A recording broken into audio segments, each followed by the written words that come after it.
Hey, what's up guys, and welcome to episode 49 of the FC24 Youth Academy series with Charlton Athletic. If you missed last episode, we played 5 games, 4 of those games being in the league and 1 of them in the cup. Unfortunately, we only picked up 1 win in that time, but we had some decent performances. I thought we were unlucky in the episode, especially against West Ham in the cup, as well as Aston Villa in the league. But I'm not too fussed about that. I just want to move on and take a look at these future games that we're going to play. The first game of the episode is going to be against Crystal Palace, then we're playing Arsenal, Bournemouth, and the Brentford game. As for the standings, we're currently sitting in 4th. We're 1 point off top, but there's 4 teams who have 14 points, and Spurs are only 1 point behind us. Our first opponents in this episode are 2 points below us, with their goal difference only being 1 point worse. If you watched last episode, it's probably not surprising that Nelson Gusmao is the winner of the player of the episode. I think he was directly involved in 3 goals. He looks really great on the left wing. His pace is actually insane. I'm not sure I've ever had a player this young be this fast. It's really exciting. I'm looking forward to what he does this episode. As for the upgrades he got, I believe I increased his attack positioning as well as his reactions, and his potential goes up to 84 now. Alright, let's take a look at Crystal Palace's form and their team. They're currently sitting in 7th place. They have a 5-star squad, an amazing attack and defense. However, they've only picked up 1 win in the last 5 matches, but only 1 loss in that time as well. Crystal Palace's star player is Zamen Aktouk from Morocco. He's an 85 rated 5'9" striker. He has very good pace, his shooting is great. He's currently played 7 games in the league and he has 7 goals, which puts him at 2nd place for the Golden Boot race. Next up is Ian Beveridge, who is an 80 rated 18-year-old Scottish right midfielder. He has a lot of play styles, okay pace, his stats are well rounded. I'm pretty sure he'll be starting for Crystal Palace. Palace also have this German midfielder Damon Lutka, 78 rated, 18 years old, 6 foot, really well rounded stats, but I'm not sure he's good enough to start for them. Next is Justin Magank. This is Palace's starting center back, 84 rated, 21 years old, 6'5" Belgian. His defending and physical stats are very good. This guy's a really good player. Next is Edvin Ronberg. I believe he comes off the bench for Palace. He's 80 rated, 19 years old, 6'1" from Sweden. Really good physicals on him. Next is Nathan Skelton, who's currently the backup goalkeeper to Dean Henderson at Palace. However, Dean Henderson is injured right now, so I'm assuming that Skelton's going to get the start against us. He's 81 rated, 19 years old, 6'1" from England. Alright, let's go over the first starting 11 for this episode. We've got Nyeni starting at striker with Gusmao and Ayala as our wingers. Madigan, Ganyan, and Gilzine are our midfielders, with Balkan, Antunes, Naholo, Taverner as our backline, and Issa Namdi as our keeper. Alright, like I said before, we only picked up 1 win last episode. I'm going to try to increase that this time. However, we're facing some good competition. Let's get straight into it. It's Crystal Palace versus Charlton Athletic. Oh, this is a good chance for Crystal Palace. That's been crossed to Eze. It's hit the post.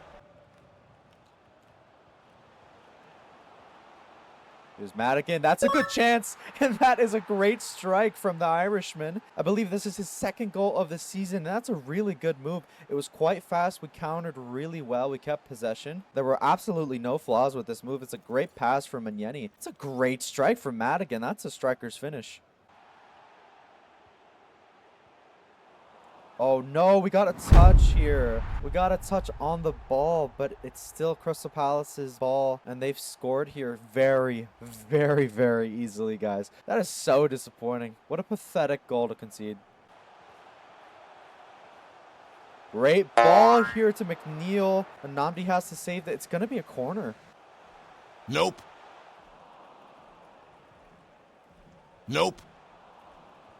Really good defending there by Saskar Naholo. Gotta look to break here now.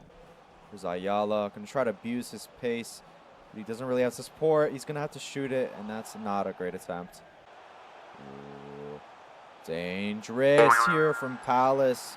Decent save from Manamdi. Good block there by Danny Antunes, and Issa Namdi has just gifted Crystal Palace a goal there. I mean, that's one of the worst mistakes he's made, honestly. That is so unprofessional. It's so naive. I have no idea how we've conceded here. What's Namdi doing? Seriously, that's so terrible. To Nelson Gusmao. Needs to take this down. Maybe find someone else. Here's Gilzine into Ayala's path. It's a decent effort. Skelton saved it. It's going to be a corner. Here's a Nyeni. There's a chance. We've hit the post, but he gets it back. We got so lucky there. It was a great move there. Madigan moving a lot of the ball forward, and we found some space, and we get lucky with that ricochet. We get our 2nd goal here. We absolutely needed that. Pass here. Nelson Gusmao. Here's Nelson Gusmao. It is not a good strike in the end. It's far too close to Skelton. That was the chance to take the lead. And Nyeni. to Ayala. Here's a chance. Here's Ayala to win it. It's a good save by Skelton. Corner, last chance, and Yenny over the bar. And that's full time. What a chaotic 90 minutes. Honestly, that was exciting. I will say, though, the 2 goals that Crystal Palace scored were really low quality. It's kind of reminiscent of last episode. We got to make sure we're not conceding those. It's kind of getting ridiculous. But I'm glad that we got 2 goals, and I'm happy to take a point here against a good team. Alright guys, the final update from Cyprus has just come back to us, and there's several players to take a look at here. The first is this guy right here. Decent overall and potential. He's pretty young. I think I will be promoting him. Next is this kid. He's a little bit worse, honestly. I think we're going to move on from him specifically. And lastly, we have this player, 19 years old, so he's an older youth prospect. However, his potential looks pretty great. His overall looks okay as well. We're going to be signing him up. Now that Ian Firth is available, we're going to be sending him to Indonesia for any type of player. Alright, we've got an update from Sweden. There are a couple players here that are kind of interesting. I'm taking a look here at this guy, 16 years old. His overall looks pretty good. His potential could be pretty high as well, but I'm going to wait another month. Alright, let's take a look at our next opponents. We are now playing Arsenal, who are currently in 3rd place. They haven't won a single match in their last 5 matches. That's actually pretty poor from them, especially when you consider the fact that Basil Andrea plays for them, and he's been playing really well lately. Alright, taking a look at the generated players that Arsenal have. Of course, first one that pops up here is Basil Andrea, 87 rated now. What a superb footballer. Doesn't really have any weaknesses. Ridiculously good finishing there, guys. Really good dribbler, as we know. He's going to be trouble for us. Probably the best generated player that we've faced so far. Next is Samuel Carnicer, who used to play for Everton, now plays for Arsenal, 84 rated, 19 years old, 5'9" from Spain. Really good pace and a good defender. Next up is Matias Lecuna, 85 rated 19-year-old center forward from Uruguay, who's 5'11" with a ton of play styles, ridiculous pace, really good dribbler, and a good finisher. Next is Leonardo Montanari, 77 rated 18-year-old CDM, 5'10" from Italy, well-rounded stats, but not the greatest overall. We probably won't see him feature. As for the changes to the starting 11, we have none. We're just going to stick to the same starting 11 that we had against Crystal Palace. I would like to rotate the team, but this is the best 11 that we have. Alright, this is a really good team we're facing. I know that we can get a result against them, but it's going to be difficult. We're really looking forward to see how Basil Andrea performs against us. Let's get into this. It's Charlton Athletic versus Arsenal at the Valley. Jordan Balkan on the wing, looking to find Nyeni in his path. Here's Gilzine into Ayala, and he's completely screwed that up. I don't know how that's not on target.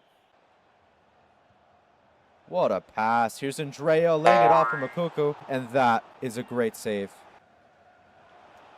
No way! How is that ended up in a shot? No way this is a goal. There's no way. This game feels terrible. These goals are disgusting. I'm actually sick of this. None of this is beautiful football. It's literally just a bunch of ricochets, and the ball ends up in the back of the net. Look at this. Really good block. How has Balkan not cleared it? What a terrible goal. Jordan Balkan here to Nyeni. Here's Gilzine, and that is a blocked attempt. Again. Here's Nelson Guzmão. That's a great attempt. Passing was exquisite. What a run. What a goal. The sequence was so quick. Arsenal did not know what hit him there. And there's Nelson Guzmão with a really good effort. And we've equalized here early in the second half.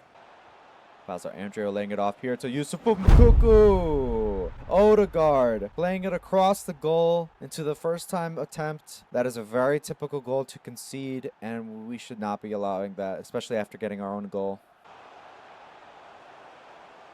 Here's Nelson Guzmão. Good attempt. There's Raya with the save. Wait, that's a great corner. So much space. It was delivered to Nyeni perfectly, and Raya mistimed. I thought it was actually going to be too close to the Arsenal keeper. He comes out, but he was too late, and Nyeni was just there. A free header, an open net, and we have a second equalizer. Wait, I really hate all this space for Arsenal. Andrea's shot was saved by Nnamdi. Oh, good work, Lamar Gilzine. Got to look to find Nyeni here. Can he beat his German compatriot? Yes, he can. It's a 1v1. It's saved by Raya. Danny Spadaro, come on. Show some physicality. Gilzine. Aburto. Here's Nelson Guzmão. It's saved. Similar chance opening up for us here. Nelson Guzmão. That's an attempt that must be saved by Raya. Good positioning. Over the top here to Aburto. Oh, it's worked out. Liang. Into Gilzine. It's a goal.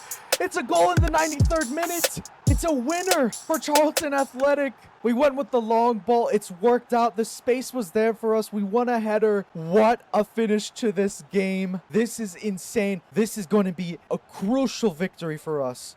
And that is the end of the match. The ref has called it. It's a 3-2 victory. We went down twice in that game. We had to equalize twice, and we have the winner in the end. What a spectacular event. Mikel Arteta is not happy there. This result is poor for them. That's 6 games now without a win for Arsenal, and we pick up a massive 3 points here. All right, after that Arsenal game, we have an immediate match to get into. There's nothing else to report. We're going to be playing Bournemouth here. They're currently sitting in 14th place. 1 win in their last 5 matches. They've picked up 3 losses in that time. Let's now take a look at some of their generated players. All right, first up is a fantastic defender. One of the best defenders that the game has generated so far. It's Tomas Garces. He was playing for Monza in Serie A, and Bournemouth were able to pick him up. I'm sure it was an extraordinary fee. This guy is a very good player. Next is Tariq Markovic, who's a Bosnian, 78 rated, 19 years old, center mid, 6'2", good play styles, really well-rounded player, but he's not the greatest in terms of his overall. I'm not sure if he's going to get the start. And finally, we have Malik Sai, 77 rated, 19-year-old CDM from Senegal. He probably won't start either, but it's nice to know that Bournemouth have several generated players on their team. Before we go over the starting 11, I just got to let you guys know Bournemouth are playing at home here, but we had to change their kit to their third kit because both our home and away kits clash too much with the kits that they have. Anyways, moving on to the changes that we've made to the team. We've got several to go over. We've got Spadaro coming back in to start at right wing to replace Ayala. We've got Aburto coming into the midfield to replace Bobby Madigan at left center mid. We've got Lagesse replacing Noel Gagnan at CDM. We've also got Mohsen Fala at left back to replace Jordan Balkan. Alright, we picked up a fantastic 3 points against Arsenal. Let's try to concede less goals. I know our attack is clicking. Got to get things a little bit more consistent. It's time to get into it. It's Bournemouth versus Charlton Athletic. Oh, wow. How is Max Aarons won a header against 6-foot Nelson Gusmao? Oh, here's Nelson Gusmao. He's going to lay that off to Nyeni. That is an easy free goal for the German. I don't know how Bournemouth have let that happen. Nelson Gusmao's speed and press were too intense. He's won the ball so easily. Let's take a look here. Yeah, he's just too fast. He read it really well. Laid it off for Nyeni really smartly. We have an opener here really early on. I just realized Jesse Kana is playing for Bournemouth. I forgot we loaned him to this team. He made the mistake. Jesse Kana giving us a goal early on. He's a double agent. He's sabotaging Bournemouth here. They might want to terminate the loan after that goal was conceded. Mohsen Fala to Nelson Gusmao. Going for an effort. That's saved by Travers. This is really easy. Nelson Gusmao laying it off. Wait, he still got the ball. Somehow they're able to clear it though. No. Aburto needs to win that. There's no chance that he hasn't touched the ball at all there. That is a really bad standing tackle, and we've just gifted Bournemouth a really good opportunity to equalize. Victor Gyökeres steps up. I'm going to go to my right, and Nnamdi has saved it. Guy's good at saving penalties. Well, this is a really good winger right here. Akhtar Kutoglu. I don't know his name. That's a great attempt, but Nnamdi saved it. Skillzine to Aburto. It's blocked. That could have been a second goal for us. Need to shore up our defensive positioning right now. That's a block, but we've given it straight back to Bournemouth. There's no holo. Thankfully, we've got him. Fala.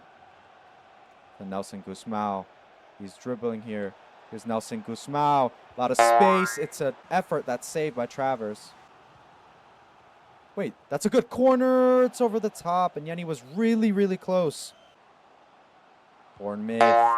A lot of space there that they're working with, and Nnamdi has to save it. Mark Gilzine going inside here. Here's Zainalu. Zainalu with a good effort there. It's a good save by Travers. All right, that is the finale of the game. The 90 minutes are over. We win. We get the 3 points here. It's a 1-0 victory. It was a pretty close contest, actually. Once Bournemouth got comfortable, we started really well, and we got pretty complacent as the game went on. Bournemouth had a couple shots at our goal. Thankfully, we defended well enough to shut them out completely. Even though we didn't perform at our best today, it's really good that we've got the victory. All right, we're taking a look at our final opponents for this episode. We're going to be playing 18th placed Brentford, who have 4 losses in their last 5 matches. Not sure if they have a win this season. Really poor form from them, and it's a really good opportunity for us to get another victory this episode. Taking a look at the generated players that Brentford have, the first one we're going to look at here is Nicholas Goldbake, 78 rated, 18 years old, CDM, 6 foot from Denmark. Looks to have really good physicals, but he's not a great passer. Not sure if we're going to see him feature against us, especially since Brentford have Douglas Luiz. Next is Chris Larmer. He's also 78 rated, 19-year-old CDM, Northern Ireland international, 6'2". Good defender, but again, not the best passer. Probably won't see him feature, but I would hope that he features. Next up is Fedele Vasali, 6'6", 80 rated, 21-year-old keeper from Italy. This guy probably will be starting, but I'm not confident about that. Let's take a look at the competition. Yeah, I think he'll be starting. And finally, we have Marquise Webb, 79 rated, 21-year-old center back, 6'1" from the United States. Looks to have good defending and physicals, but again, not the greatest of players. Taking a look at the starting 11 for this game, we've got several changes. We've got Liang coming in to replace Nyeni. I just want to give Wesley Liang the chance to start a Premier League match. I'm interested to see what he'll give us. We've got Ayala coming back in to replace Spadaro at right wing. We've got Madigan assuming his spot at left center mid to replace Aburto. We've also got Noel Gagnan doing the same to replace Legesse at center defensive midfield. Jordan Balkan comes back into the starting 11 to replace Mohsen Fala at left back. Katongo replaces Denny Antonez at left center back. I want to give him a chance. And we've also got Marcus Cooley getting his chance at right back to replace the captain, Bo Taverner. All right, it's been a good episode so far. So many good results coming in. Let's try to end on a great note. It's Charlton Athletic versus Brentford at the Valley. Good space for Brentford, and Marcus Cooley is going to purposely send that out for a corner. Good space here for Brentford. That's the goal. They've had several attempts at our goal. We've done nothing to eliminate their presence in midfield. They're easily getting balls into the box. It hasn't been great finishing as of yet. That was their best clear-cut chance. They've taken it. They've got the lead. The top ball. Nelson Guzmão. There's Ayala. It's straight at Vasali. Such poor defending. There's a shot. It's pretty decent. Has to be saved. Wide here to Ayala. He has the space, and I thought he was going to try to pass that. He's lathered that at the keeper. He's challenged him, and he's won that 1v1. Using a bit of unpredictability there to get an equalizer here. That's exactly what we needed there. Sean Ayala just taking that chance all by himself. He's just whacked that. It's 1-1. Gets Cooley to Sean Ayala. Here's Sean. More space for Sean. That's a great attempt. Vasali saved it. Sean Ayala willing the ball. Here's Abelard, and Nyeni uses his left foot to go near post. Very strange decision. It's saved by Vasali. Madigan to Sean Ayala. Here's another chance. He's going to get another goal. It's Nyeni. It's offside. Nyeni can find Nelson Guzmão. Has the pace. Does he have the composure? He's got it. He's got his goal. We've worked so hard for this. We haven't been the best in this game, but we've done enough here. We have the quality to take these chances. We've got a spark of inspiration from Sean Ayala on the right wing, and it's motivated us after we've brought Nyeni on to get our gears going, and that's a good finish by our Portuguese winger, Nelson Guzmão. We have a 2-1 lead now. Good work here. Bournemouth laying it off. Gagnan got a touch. There's no way.